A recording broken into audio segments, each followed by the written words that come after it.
representativos de la propiedad, los cuales son documentos comerciales que otorgan el derecho de propiedad al poseedor. El ejercicio y transferencia de estos documentos está sujeto a la posesión de un documento por escrito. En general, se puede entender estos documentos como documentos jurídicos que se encuentran separados, cuya ejecución y transferencia se consideran de propiedad privada y bienes muebles, por el sentido de que la génesis o la idea de la figura es en un documento que se entregue para facilitar la transmisibilidad de la propiedad. El valor del título se determina mediante un sistema de numeración que permite vincular la titularidad de estos derechos. Tiene las siguientes características. La primera es que es de derecho privado. No es posible que existan este tipo de documentos representativos de propiedad, derecho público. Todos sus efectos son de derecho privado. Asimismo, son títulos de legitimación propia, dado que se deben trasladar y entregar la propiedad para que se pueda ejercer el derecho. Sin la presentación del mismo, el acreedor no podrá recuperar el título por parte del deudor. Son títulos que atribuyen el derecho entre lo descrito o incorporado. Un carácter literal y autónomo, es decir, que el derecho deriva del título y no del anterior acreedor transmitente. Esto quiere decir que el derecho deriva del documento por escrito, que es entregado. Y el derecho de incorporación significa que los derechos, en este caso, el de propiedad, no pueden ejercitarse sin la posesión del título representativo de propiedad.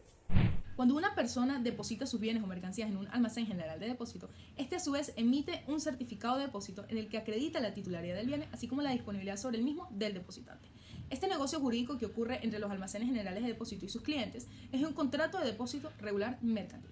Como la ley le niega la cualidad de título de crédito a los recibos, constancias o certificaciones que expidan otras personas para acreditar el depósito de bienes, a su vez la ley le está confiriendo la cualidad de título de crédito al certificado de depósito, una noción que se encuentra ratificada por el reglamento de la Ley de Almacenes Generales de Depósito. En general, este certificado de depósito contiene declaraciones del depositante que no obliga al depositario, particularmente en lo que se refiere a especificaciones técnicas como la cualidad o cantidad de los bienes. Esto deviene de que, en primer lugar, el documento va a establecer que esta información es suministrada por el depositante, y en segundo lugar, que las mercancías o los bienes generalmente suelen estar empacados o envueltos de tal manera que el depositario no puede legalmente examinar su contenido. Todos los requisitos para los certificados de depósito se encuentran estipulados en el artículo 10 de la Ley de Almacenes Generales de Depósito. Bonos de prenda emitidos por almacenes generales de depósito. Es importante comenzar resaltando la definición de los almacenes generales de depósito, la cual responde a organizaciones del tipo auxiliar de naturaleza crediticia, la cual se fundamenta en el manejo, control, conservación y almacén de los bienes y mercancías encomendadas a su guarda. Por otro lado, el bono de prenda responde a un tipo de título que tiene intrínseco un valor que contiene características de crédito y lo que busca es la garantía, puesto que será la salvaguarda del pago de una deuda a una persona determinada. Y esta prenda sirve para dar seguridad, la cual tendrá que ser depositada en el almacén general de depósito. Y hay que tener cuidado con confundir que aunque el almacén general del depósito es parte del contrato, es cierto que no constituye como parte en el bono de prenda. Lo que ocurre aquí es que la persona deposita su mercancía en el almacén general de depósito, la cual como aval recibe un certificado a su vez que hace constar el depósito hecho en bono de prenda, siendo este un agregado de dicho certificado del depósito, el cual sirve de garantía para obtener el financiamiento deseado. El artículo 26 y 27 de la Ley General de Almacenes de Depósito constituye las formalidades para que pueda efectuarse el bono de prenda por almacenes generales de depósito. Más adelante se habla de facultades del tenedor y el bono de prenda entonces constituye un título con un valor intrínseco que pasa a representar el aval de la relación que después pasa a certificarse un escrito en el cual consta que existe un crédito prendatario y que éste recae sobre una mercancía depositada en el almacén general de depósito. No obstante, en caso de que no se pague lo deudado, se debe presentar el bono de prenda al almacén de depósito y pasa a hacerse un llamado de atención por la falta de pago en la cual constituye el bono de prenda, con lo cual se genera una especie de protesto. Ahora bien, ya debidamente constituido el protesto, se podrá exigir, dentro del lapso establecido por la ley, al almacén que se realiza una pública subasta de las mercancías depositadas a modo de bono de prenda.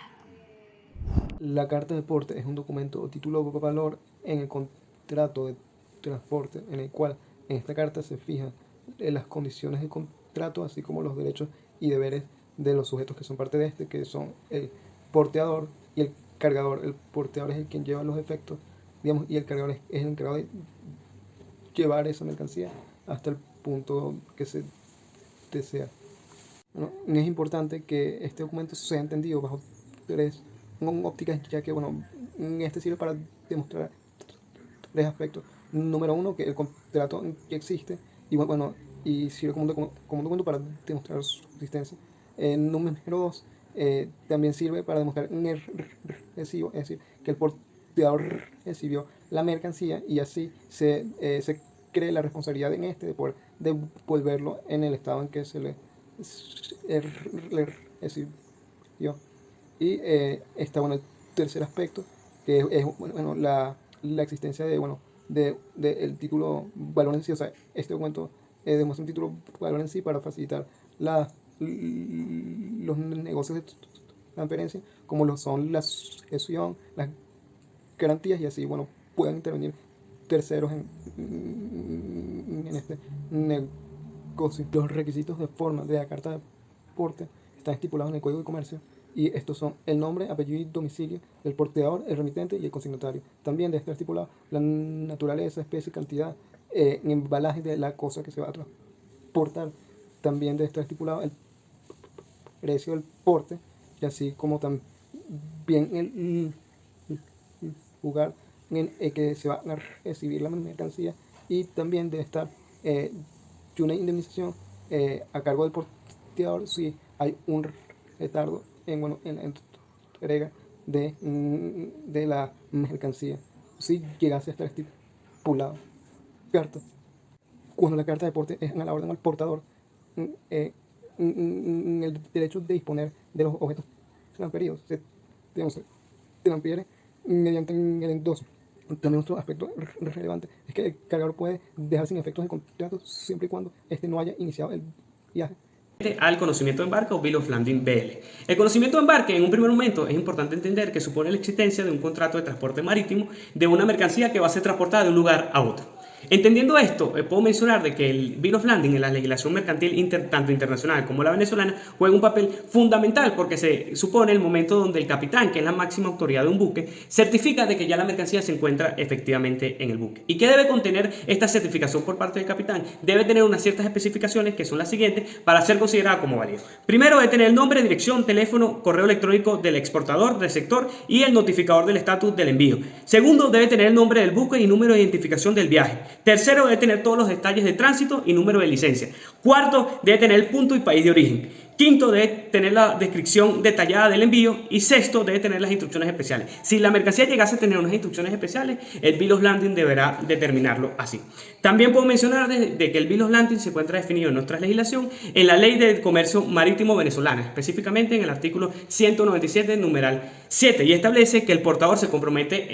a entregar la mercancía contra la prestación del documento. De alguna manera, el Bill of Lading en los últimos años se ha convertido en un elemento sumamente fundamental dentro del derecho mercantil, y sobre todo si estamos hablando de los momentos cruciales de comercio exterior, como lo es la importación o la exportación de mercancía. Y también puedo mencionar como un carácter especial de que el Bill of Lading juega un papel fundamental con lo referente a lo que habíamos estudiado anteriormente, que serán los incoterms, porque las compañías aseguradoras que se hacen cargo en casos de pérdida o daños de la mercancía, lo primero que van a solicitar para ellos poder establecer alguna póliza es el Bill of Lading, porque como anteriormente lo mencioné, constituye el momento de certificación de que efectivamente esa mercancía se encuentra en el buque y va a ser transportada.